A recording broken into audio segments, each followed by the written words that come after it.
નમસ્કાર મિત્રો, આજે તમારી સમક્ષ પાર્ટ 5 લઈ ગુજરાત ગૌણ સેવા પસંદગી મંડળ દ્વારા સ્ટાફ નર્સની લેવાયેલ પરીક્ષાના પેપરનું સોલ્યુશન આગળ વધારીએ.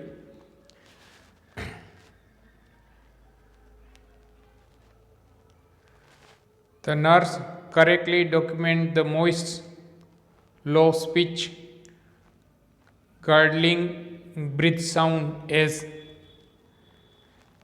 sonorous whiz, coarse crackle, sibilant whiz અને પ્લુરલ ફ્રિક્શન રબ. તો આનો આન્સર છે એ છે પ્લુરલ ફ્રિક્શન રબ છે. એની અંદર છે એ લો સ્પીચ સાઉન્ડ છે એ સંભળાશે, સાથે સાથે ગર્ગલિંગ બ્રીથ પણ જોવા મળશે. Which of the following is a priority for the nurse to report when obtaining a history from a client scheduled for a coronary angiogram? A history of rheumatic heart disease, a history of allergy to shellfish, a recent diagnosis of hypertension, a previous coronary angiography to the right coronary artery. And answer is history of HRD. જો પેશન્ટને રૂમેટિક heart ડિઝીઝનું કંઈ પણ તકલીફ હોય, બરાબર છે, it should be reported first. આમ જોવા જઈએ તો સેલફિશ એટલે કે સેલ નામની માછલીનું એલર્જી હોય તો સેલ માછલીનું કંઈ પણ આમાં બહુ ઉપયોગમાં આવતું નથી. માછલી હારે કંઈ જાજુ સંબંધ નથી એટલે એ ના આવે, બરાબર છે. હાઇપરટેન્શન રિસેન્ટલી થયું હોય તો હાઇપરટેન્શનને પણ એન્જિયોગ્રાફી કરી શકાય. અને પહેલાં કોઈ પણ જગ્યાએ એન્જિયોગ્રાફી કરેલું હોય તો એ કંઈ બહુ એટલું ઇમ્પોર્ટન્ટ નથી કે તરત જ રિપોર્ટ કરો. પણ હાર્ટ ડિઝીઝ કોઈ પણ હોય એ હાર્ટ ડિઝીઝ છે એ તાત્કાલિક રિપોર્ટ કરવા જોઈએ, કેમ કે હાર્ટની અંદરની તપાસ થતી હોય ને એમાં કંઈ રિસ્ક ફેક્ટર વધતા હોય, એટલા માટે heart disease should be reported. A nurse is admitting a client with a diagnosis of pre-ecteric એટલે કે prodromal phase hepatitis. Which of the following would be the nurse aspect to be priority assessment finding? Clay color stool, anorexia, jaundice અને પ્રુરાઇટિસ. તો જે client છે એને hepatitis થયેલો હોય તો જનરલી છે એને hepatitis hepa means liver, inflammation on liver is called hepatitis. એ પ્રોડોમલ પીરિયડની અંદર છે નોઝિયા વોમિટિંગથી સ્ટાર્ટ થાય અને પછી છે એ સ્લોલી એલિવેશન ઓફ બિલુરુબિન એ બધું ચાલુ થાય, બરાબર છે. અને પેઇન ખાસ કરીને અપર ક્વાડ્રન્ટ જે છે એબ્ડોમનમાં એમાં પેઇન થાય. આ બધા હોય તો આમાં એનોરેક્સિયા એ ઇમ્પોર્ટન્ટ છે, એટલે આપણે આન્સર છે એ એનોરેક્સિયા આવશે.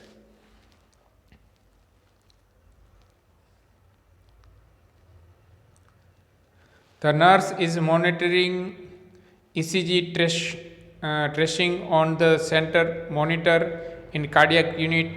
Which of the following dysarrhythmia is priority for the nurse to report first? Sinus rhythm with first degree block, supraventricular tachycardia, atrial fibrillation અને ઇડિયોવેન્ટ્રિક્યુલર રિધમ.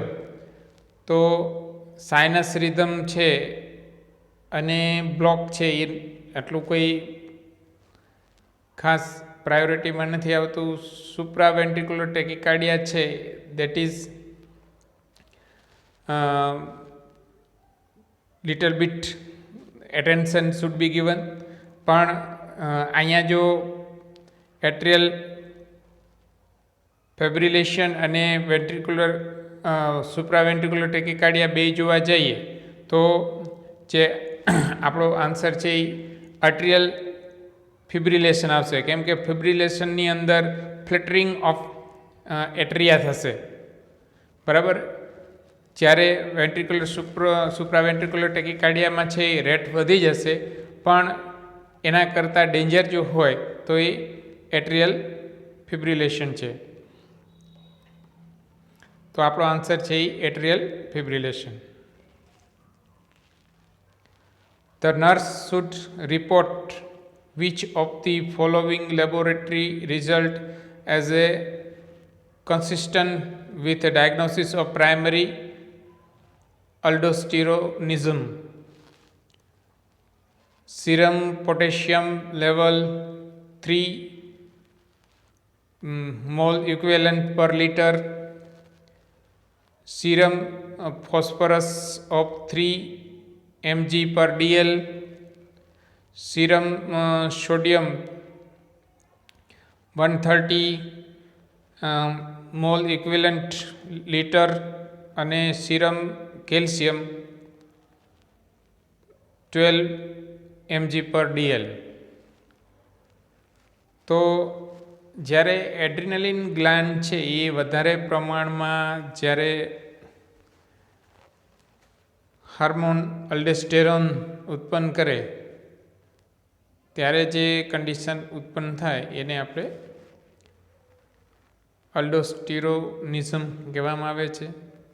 અને આ ખાસ છે એ અલ્ડોસ્ટેરોન છે એ ખાસ સોડિયમ પોટેશિયમનું બેલેન્સ છે એ બ્લડની અંદર જાળવતું હોય છે. આમાં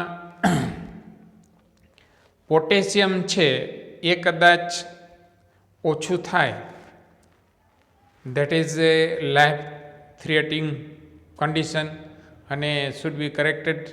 ઇવન પોટેશિયમ 2 કરતાં વધારે લો થઈ જાય એટલે પેશન્ટ પેરાલાઇસિસ થઈ જાય. જ્યારે સોડિયમ ઓછું થાય it also cause some trouble but not life ટ્રબલિંગ.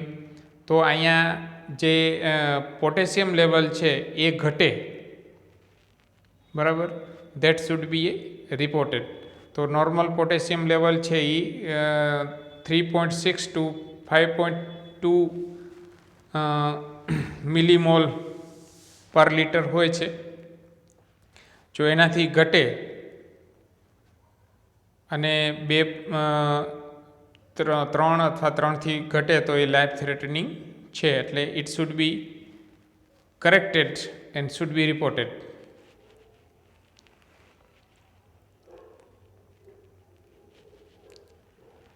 Which of the following is a priority for a nurse to monitor in client with a pheochromocytoma? Answer છે weight, serum glucose level, blood pressure and temperature.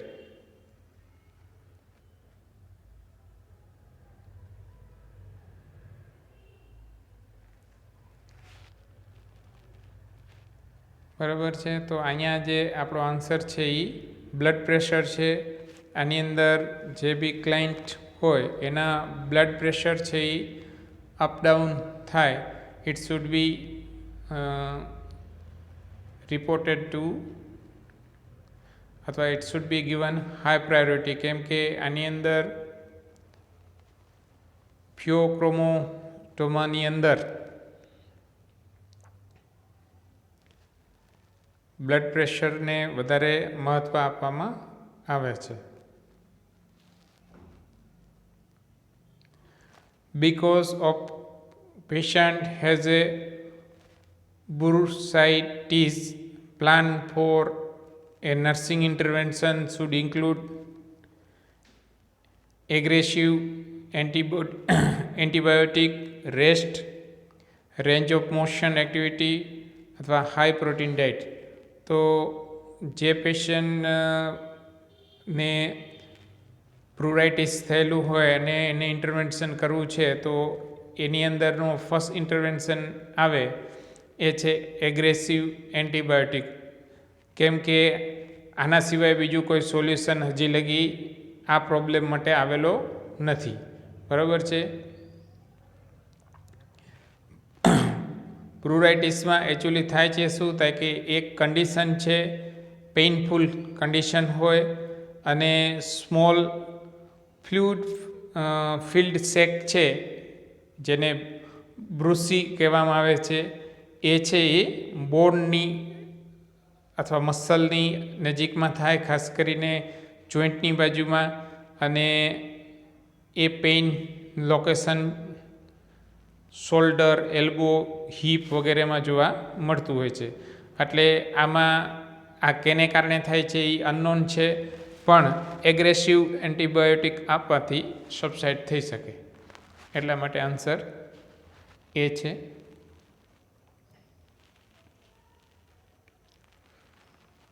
The nurse is caring for the patient in acute renal failure. Which of the following clinical manifestation is priority for the nurse to monitor in this patient? Infection, pain, oliguria and anemia. તો acute renal failure છે એ rapid loss of renal function એને આપણે કહી શકીએ, અથવા kidney damage થવાને કારણે છે આ થઈ શકે. એટલે જ્યારે ફંક્શન કિડનીના ફંક્શન અને કિડનીમાં ડેમેજ થયું હોય તો infection, pain,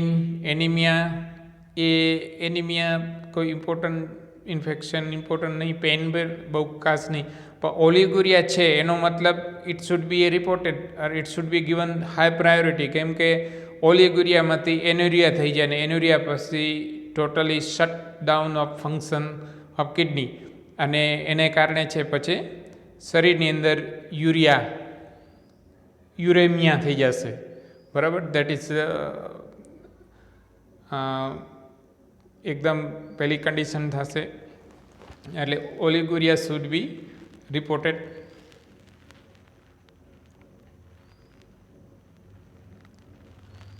Which disease is the client diagnosed with gastroesophageal reflux disease at high risk for developing? જેને GERD થયેલું હોય, બરાબર છે, એ ક્લાયન્ટને બીજા હાઈ રિસ્ક શેમાં છે આપણે જોઈએ આગળ. હાઇટસ હર્નિયા, ગેસ્ટ્રોએન્ટ્રાઇટિસ, ઇસોફેજિયલ કેન્સર અને ગેસ્ટ્રિક કેન્સર. તો હાઇટસ હર્નિયા હોય ત્યારે GERD છે એ ઇઝીલી થાય. એટલે હાઇટસ હર્નિયા તો ઓલરેડી હશે, એમાં કંઈ એ ડેવલપ થવાની ઝાઝી શક્યતાઓ નથી. હાઇટસ હર્નિયા મતલબ કે જ્યાં ઇસોફેજિયલ ઓપનિંગ છે એ થોડું પોળું થઈ જાય, અને એને કારણે છે સ્ટમકનો ભાગ છે ચેસ્ટની અંદર આવી જાય. ગેસ્ટ્રોએન્ટ્રાઇટિસ તો એ કંઈ એની હારે કન્સર્ન છે નહીં. નોર્મલી સ્ટમકનું જે કોન્ટેન્ટ છે it's more rich with hydrochloric acid, અને એસિડ જ્યારે છે એ ઇસોફેજસમાં જશે એટલે that may cause burning sensation, અને ઓફન આ ટાઈપનું થાય તો અલ્સરેશન થાય, અને ulceration can be change into cancer. તો અહીંયા જે શક્યતાઓ છે અથવા હાઈ રિસ્ક છે એ ઇસોફેજિયલ કેન્સરનો છે.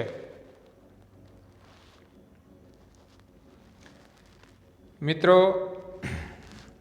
આશા કરું છું આપ વિડીયો એન્જોય કરતા રહેતા હશો. મને રોજ 2-4 કોમેન્ટ મળે છે, એટલે આઈ ફીલ હેપી કે આપ લોગ મારો કન્ટેન્ટ છે એ સારી રીતના હું જે કોશિશ કરું છું એમાં સફળ રહું છું. કેમ કે રોજના લગભગ 100 જેટલા મિત્રો છે એ કન્ટિન્યુ જોવે જ છે, બરાબર છે. તો બીજા કોઈ આપણા જે એક્ઝામ દેવાવાળા મિત્રોને જોડતા રહેજો અને આપ નિહાળતા રહેજો. કોઈ પણ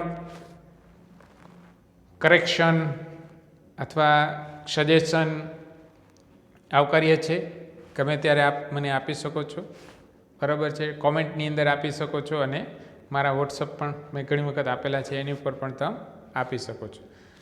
ત્યાં લગી આપણે રજા લઈએ. ફરી નેક્સ્ટ ડે છે એ ફરી નવો વિડીયો લઈને મળશું. ત્યાં લગી રજા લઈએ. જય હિન્દ.